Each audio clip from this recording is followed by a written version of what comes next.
السلام عليكم. معكم مول السبع ستوديو يوسف، ملقب مول السبع وجاي من بلجيكا وكتكون مدينه سهله. عندي واحد المقابله اللي دازت كانوا فيها اغلاط، كان فيها ستريس.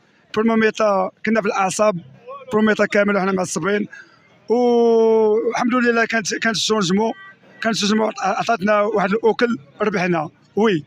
ولكن ما داك الماتش خاصنا نستافدوا منه، وان شاء الله باش نربحوا هذه المقابله ونتاهلوا من مدينه وجده ونفرحوا المغاربه. وديما مغرب وبلجيكا خاصنا ان شاء الله اليوم نربحوا باش نتاهلوا، باش نرتاحوا، باش الركراكي وجد الكاس افريقيا. كاس افريقيا اللي عندنا مهم، واللي غتنظف البلاد ديالنا وفي المدينه ديالنا الجميله. مرحبا اي واحد جا للبلاد، مرحبا اي واحد يجي للبلاد، ولكن يجي للبلاد ولكن الكاس افريقيا يبقى في المغرب، يبقى الكاس ديالنا ان شاء الله في المغرب، ونتمنى التوفيق للمغاربه كاملين.